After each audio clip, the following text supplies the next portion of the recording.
आज कोर्ट की तरफ से मुसलमानों को सबसे बड़ा तोहफा दिया है। सबसे बड़ी जीत कोर्ट के अंदर मुसलमानों को मिली है दोस्तों। बकरीद से पहले कोर्ट ने ऐसा बयान दिया है, ऐसी फटकार लगाई है कि बीजेपी के कई मंत्रियों को ये बयान सुन लेना चाहिए। दोस्तों, आप सभी से अपील है कि इस वीडियो को ज़्यादा से ज़्यादा लोगों तक शेयर कीजिए।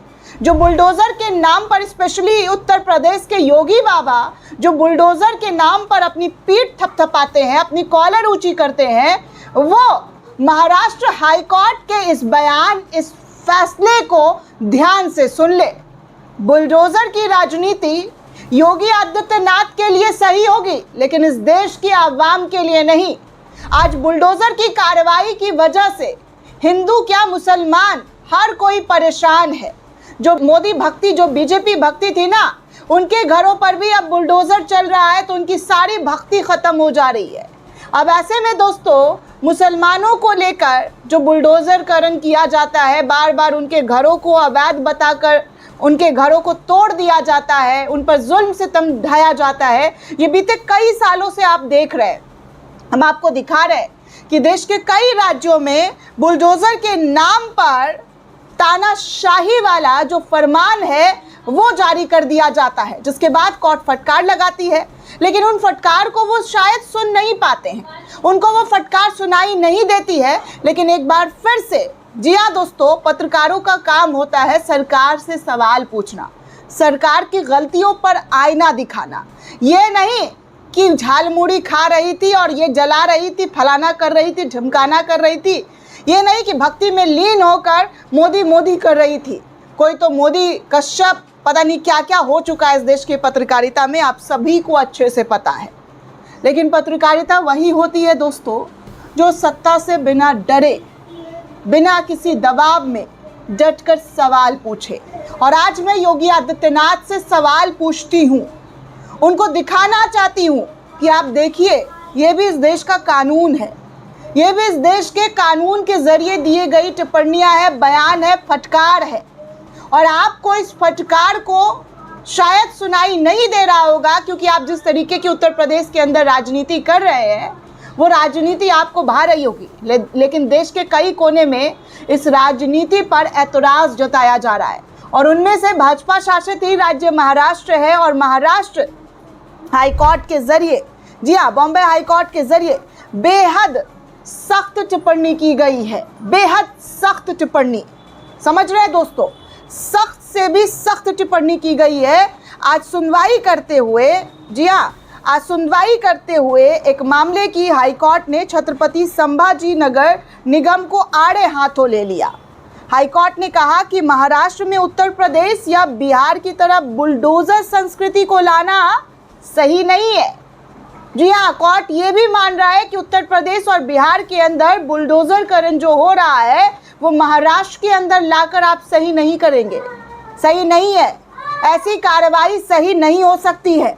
कोर्ट ने यह भी कहा है कि किसी के लिए घर बनाना आसान नहीं होता है, और इसलिए उस पर इस तरीके से एक झटके में बुलडोज़र चलाना भी सही नहीं है। बॉम्बे हाई कोर्ट ने इस मामले में प्रशासन की कार्रवाई को पूरी तरीके से मनमाना और सुप्रीम कोर्ट के दिशा निर्देश का खुला उल्लंघन करार दिया है। जस्टिस सिद्धेश्वर थाम्बरे की अगुवाई वाली पीठ ने मकान ढाने वाली कार्रवाई से नाराज होते हुए कहा कि एक घर का निर्माण करना कोई आसान काम नहीं है। जाहिर सी बात है दोस्तों, एक घर को बनाने में पूरी गाढ़ी कमाई लग जाती है, एक एक रुपया जोग कर घर बनता है। नेता नहीं है इस देश के तमाम आवाम कि उनके जेब में पैसा ही पैसा, ठाट बाट की ज़िंदगी जी जा रही है, 7 पुश्तों की ज़िंदगी जो है आसान कर दी गई हो। इस देश के आवाम की ज़िंदगी बहुत मुश्किल से कटती है, और इस बात को इस देश की सरकार अच्छे से समझ ले कि बुलडोज़र के नाम पर जो लोगों के घरों में तोड़फोड़ कर दिया जाता है, उनके मकानों को तोड़ दिया जाता है, वो सही कार्रवाई नहीं है। और इसी बात का जिक्र करते हुए कोर्ट के ज़रिए जस्टिस साहब ने कहा कि जीवन भर की पूंजी लगाकर एक आशियाना खड़ा किया जाता है। हाई कोर्ट ने आगे बिहार और यूपी का भी जिक्र करते हुए कहा कि महाराष्ट्र में इस बुलडोज़र कल्चर को मत घुसने दीजिए। ये यूपी या बिहार नहीं है।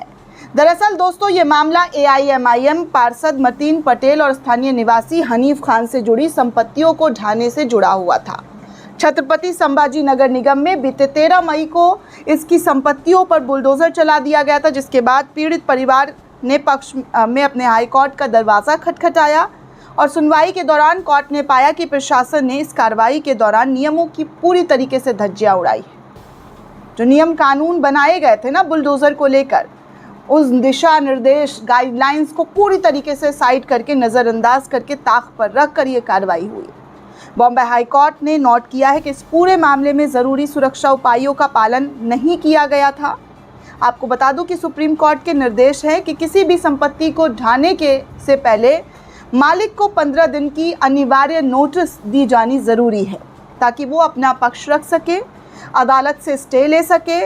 संभाजी नगर निगम ने इस समय सीमा का पालन नहीं किया, जिसे हाई कोर्ट ने पूरी तरीके से गैर कानूनी करार दिया है। सुन रहे हैं योगी बाबा, पूरी तरीके से बुलडोजरकरण को गैर कानूनी करार दिया गया है। इससे पहले छत्रपति संभाजी नगर महानगर पालिका ने बीते बुधवार को मतीन पटेल के घर और अन्य संपत्तियों पर कथित अवैध निर्माण बताकर बुलडोजर चलाया था। अधिकारियों ने बताया था कि मतीन पटेल पर नासिक TCS मामले की आरोपी निदा खान को शरण देने का आरोप है। आपको बता दें कि निदा खान 7 मई को महाराष्ट्र के छत्रपति संभाजी नगर से गिरफ्तार किया गया था। पुलिस का दावा है कि AIMIM नेता मतीन पटेल ने उसे अपने यहाँ शरण दिया था और इस वजह से बुलडोजर का जो राजनीति है वो शुरू कर दिया गया। अब आप सोच सकते हैं कि बुलडोजर जो है कैसे कैसे चलाया जाता है।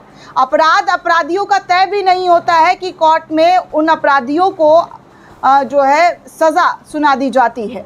कोर्ट से पहले पुलिस ही अपना कानून जो है वो फैसला जो है कानूनी तौर पर जो फैसला होना चाहिए वो पहले सुना दिया जाता है। ये हमारे देश की हकीकत। वैसे एक और जानकारी आपको दे दूं दोस्तों, तो हमारे देश में लगातार मुसलमानों के धार्मिक स्थलों को कैसे निशाना बनाया जा रहा है, इसका जीता जागता उदाहरण एक बार फिर से आपके सामने।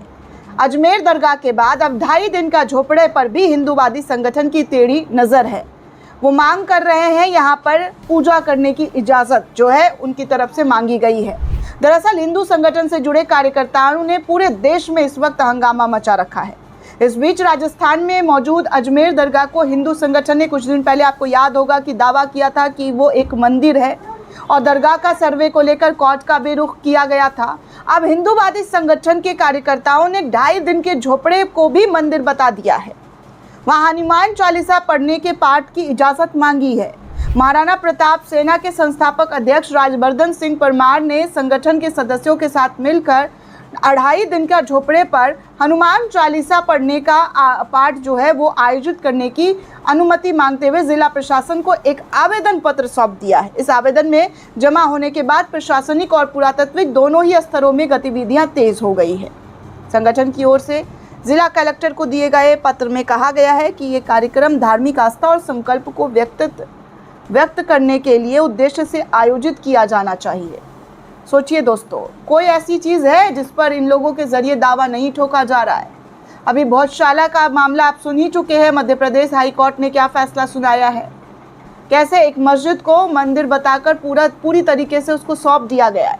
आज़ादी से पहले की मस्जिद थी दोस्तों, लेकिन अब वो हिंदू धार्मिक रीति रिवाज से मंदिर बना दिया गया है।